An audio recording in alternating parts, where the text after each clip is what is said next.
আমরা ছুটছি, কিন্তু কোথায়? দুনিয়া নয়, আখিরাতি মুসাফিরের প্রকৃত গন্তব্য। কুরআন ও রাসূল সাল্লাল্লাহু আলাইহি ওয়াসাল্লামের সুন্নাহ আলোকে জীবন গড়ার আহ্বান নিয়ে রাহিজ ডেস্টিনেশন, মুসাফিরের গন্তব্য। আমরা এখন প্রশ্নগুলো আলোচনা করব। আমি জানতে চাই জুমার নামাজ মোট কত রাকাত এবং তা কিভাবে পড়তে হবে। জুমার নামাজ মোট কত রাকাত এবং কিভাবে পড়তে হবে, কম চান না বেশি চান, এটা হলো আমরা মশলা দেব আপনাদের সুবিধা মতো, কমওয়ালা না বেশিওয়ালা আপনি, এটা হলো বড় কথা। জুমার নামাজ 2 রাকাত, আল্লাহ তাআলা যেটা ফরজ করেছেন জুমার নামাজ 2 রাকাত।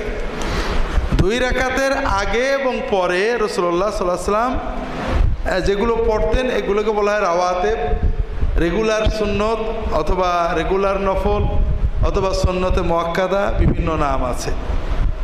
রাসূলুল্লাহ সাল্লাম জুমার পরে 4 রাকাত অথবা 2 রাকাত পড়তেন, সহিহ হাদিস।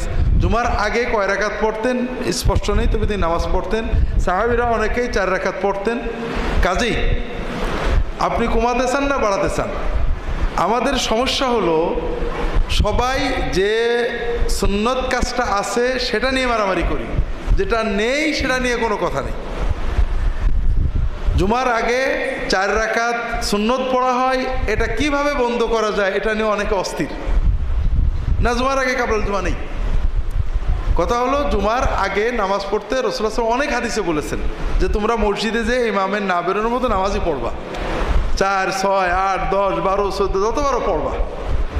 তো কাজেই যদি কেউ 4 পড়ে তাহলে হাদিসের আলোকে আমরা আপত্তি করি কি করে? সাহাবায়ে কেরাম জুমার আগে 4 রাকাত পড়তেন। ওসমান রাদিয়াল্লাহু তাআলা, সাফিয়া রাদিয়াল্লাহু তাআলা আনহা, এগুলো সহিহ হাদিসে আসছে। রাসূলুল্লাহ সাল্লাল্লাহু আলাইহি ওয়াসাল্লাম নামাজ পড়তেন, কিন্তু কয় রাকাত এটা মশহুর সহিহ হাদিস নেই। 4 রাকাতের যেটা ইবনে মাজার হাদিসটা দুর্বল।